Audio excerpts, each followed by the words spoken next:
एक और बड़ी और दुखद खबर आपको बता दें, पूर्व राष्ट्रपति प्रणब मुखर्जी का निधन हो गया है। ये दुखद खबर अभी सामने आई है। वो बीमार चल रहे थे, उनका इलाज चल रहा था और अब ये दुखद खबर सामने आई है, पूर्व राष्ट्रपति प्रणब मुखर्जी का निधन हो गया है। शुरुआती जानकारी यही मिली है कि प्रणब मुखर्जी अब इस दुनिया में नहीं रहे हैं, उनका निधन हो गया है। काफी समय से वो बीमार चल रहे थे, अस्पताल में वो एडमिट थे, लेकिन आज जिस तरह से ये एक झटका देने वाली खबर सामने आई है, देश के पूर्व राष्ट्रपति प्रणब मुखर्जी का निधन हो गया है। कांग्रेस के दिग्गज नेता थे, सियासत में उनका एक बड़ा नाम था। पिछले ही दिनों उनको अस्पताल में भर्ती किया गया था, उनको दिक्कत महसूस हुई थी। 84 साल की उम्र में प्रणब मुखर्जी ने इस दुनिया को अलविदा कह दिया है।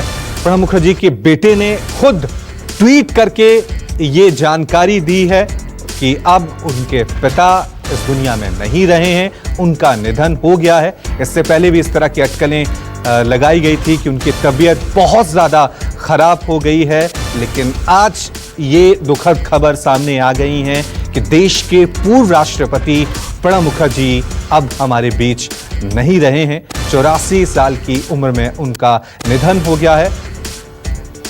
चलिए इस खबर पे और ज्यादा जानकारी के लिए अब सीधा रुख करते हैं मेरे वरिष्ठ सहयोगी डॉक्टर संजीव त्रिवेदी का। संजीव, क्या कुछ जानकारी मिल पाई है? काफी शॉकिंग न्यूज है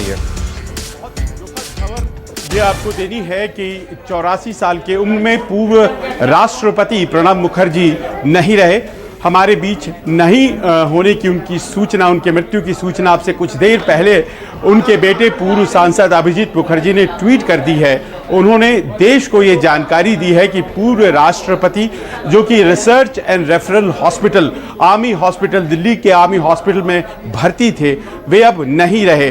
काफ़ी दिनों से कोमाटोज चल रहे थे, काफ़ी दिनों से वेंटिलेटर पर थे और हालांकि ये बताया जा रहा था, आज भी अभिजीत मुखर्जी ने ये जानकारी ट्वीट करके ही दी थी कि उनके पिता फाइटर हैं और उनके वाइटल्स काम कर रहे हैं, लेकिन अब से कुछ देर पहले जो जानकारी आई है उनके ही माध्यम से, उनके बेटे के ही माध्यम से, उसमें ये कहा गया है कि प्रणब मुखर्जी अब हमारे बीच नहीं हैं। देश हमेशा उन्हें एक कद्दावर राजनीतिज्ञ, एक ऐसे व्यक्ति के तौर पर जो कि अपनी विद्वता के दम पर जाना जाता था, लंबा राजनीतिक करियर उनका और ख़ास तौर पर उनकी स्वीकार्यता, वो जहां भी रहे सबसे ज़्यादा स्वीकार्य, चाहे वो बात कांग्रेस की हो, भारतीय जनता पार्टी हो या फिर किसी भी दल विशेष की हो। एक लंबा राजनीतिक करियर जो कि 70 के दशक में शुरू हुआ, 80 के दशक में, 90 के दशक में और उसके बाद जितने भी दशक बीते, सभी दशकों में मंत्री रहने का उनका एक यूनिक रिकॉर्ड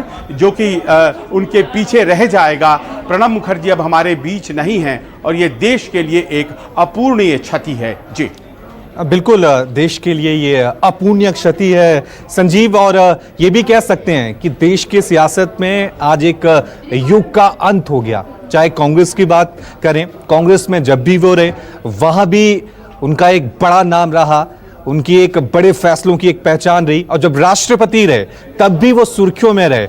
उन्होंने जिस तरह से कई फैसले लिए थे, कई आतंकवादियों की फांसी की सजा को जिस तरह से उन्होंने जारी किया था, वो भी यादगार रहे हैं। आज पूरा देश उनको याद कर रहा है क्योंकि आज हमारे बीच देश के पूर्व राष्ट्रपति प्रणब मुखर्जी नहीं रहे। संजीव, बिल्कुल, देखिए प्रणब मुखर्जी की जो शख्सियत थी वो अपने आप में किस तरह से परिभाषित होती है कि बने वो राष्ट्रपति जब उस वक्त यूपीए की सरकार थी, लेकिन जब एनडीए की सरकार आई तो आपने देखा प्रधानमंत्री मोदी ने कैसे उन्हें पिता तुल्य करार दिया था, किस तरह से वे स्वीकार्य पूरे देश के लिए थे और राजनेता के तौर पर भी जो उनका अगाध अनुभव था। कहा जाता था कि भारतीय संविधान के तो उन्हें कंठाग्र था, याद था और ऐसे ऐसे मौकों पर अपने ज्ञान से उन्होंने देश के सामने आई संवैधानिक समस्याओं का हल निकाला।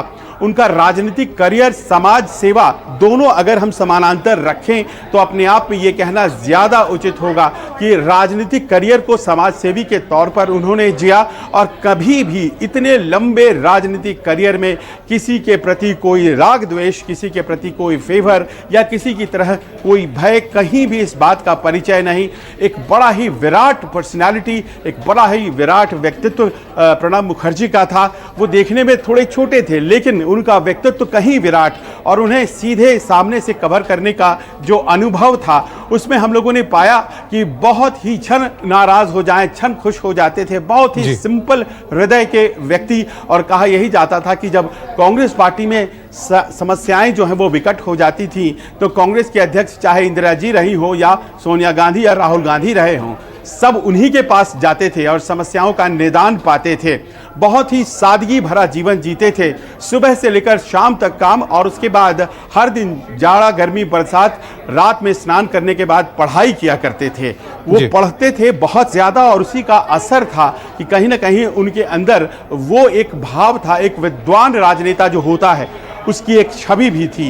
और यही कहा जाता है कि चाहे वो इंदिरा जी हों, चाहे वो सोनिया जी हों, चाहे प्रधानमंत्री मोदी हो, सबों के लिए वो ग्राह्य थे, सबों को वो पसंद थे। और राजनेता से अलग उसमें उनके साथ एक भावना जोड़ लेने की जो बात सभी नेताओं में आती है, उसकी सबसे बड़ी यही वजह थी कि राजनीति को उन्होंने ऊपर से देखा, कभी भी राग द्वेष के अंदाज में नहीं देखा। आज जब प्रणब मुखर्जी नहीं हमारे बीच हैं तो लगातार उनकी बातें याद आएंगी, और ये शायद पहला मौका होगा जब दुर्गा पूजा मेराती का उस तरह से नहीं हो पाएगा। उनके गांव वो हर साल जाया करते थे और दुर्गा पूजन किया करते थे, और देखिए कितनी यादें उनसे जुड़ी हुई हैं, एक एक करके बाहर आती हैं।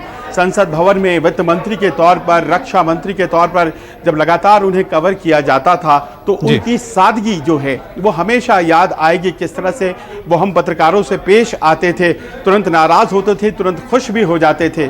और कहा यही जा सकता है कि 5 दशकों लंबा चला ये जो राजनीतिक करियर था, ये आज़ाद भारत का एक गवाह था, उसके उत्थान का, प्रगति का गवाह था। और वो जो विरासत है वो आज अपने आप में हमारे पास रह गई है। ये विराट व्यक्तित्व हमारे बीच से आज चला गया। जी बिल्कुल बिल्कुल संजीव, हर कोई अपने अपने तरीके से प्रणब मुखर्जी को श्रद्धांजलि दे रहा है, उनको आज याद कर रहा है। अपने दर्शकों को एक बार फिर ये दुखद खबर दे दें कि देश के पूर्व राष्ट्रपति प्रणब मुखर्जी अब हमारे बीच नहीं रहे हैं। प्रणब मुखर्जी के बेटे ने खुद ट्वीट करके ये जानकारी दी है कि उनके पिता अब इस दुनिया को अलविदा कह गए हैं। आपको बता दें कि 11 दिसंबर 1935 को उनका जन्म हुआ था, और आज यानी 31 अगस्त 2020 को पूर्व राष्ट्रपति प्रणब मुखर्जी हमारे बीच नहीं रहे। देश के 13वें राष्ट्रपति रहे थे वो 2012 से लेकर 2017 तक, और कांग्रेस में एक बड़ा नाम था उनका, दिग्गज था। जब भी कांग्रेस की सरकार रही काफी बड़े पदों पर रहे वो, देश के वित्त मंत्री रहे वो 2009 से लेकर 2012 तक। नमस्कार, मैं हूं मानक गुप्ता। अगर आपको हमारा ये वीडियो पसंद आया हो तो इसे लाइक और शेयर जरूर करें, और हां, हमें सब्सक्राइब और फॉलो करना ना भूलें ताकि आप देश और दुनिया की कोई खबर मिस ना करें। तो जुड़े रहिए हमारे साथ और देखते रहिए न्यूज़ 24।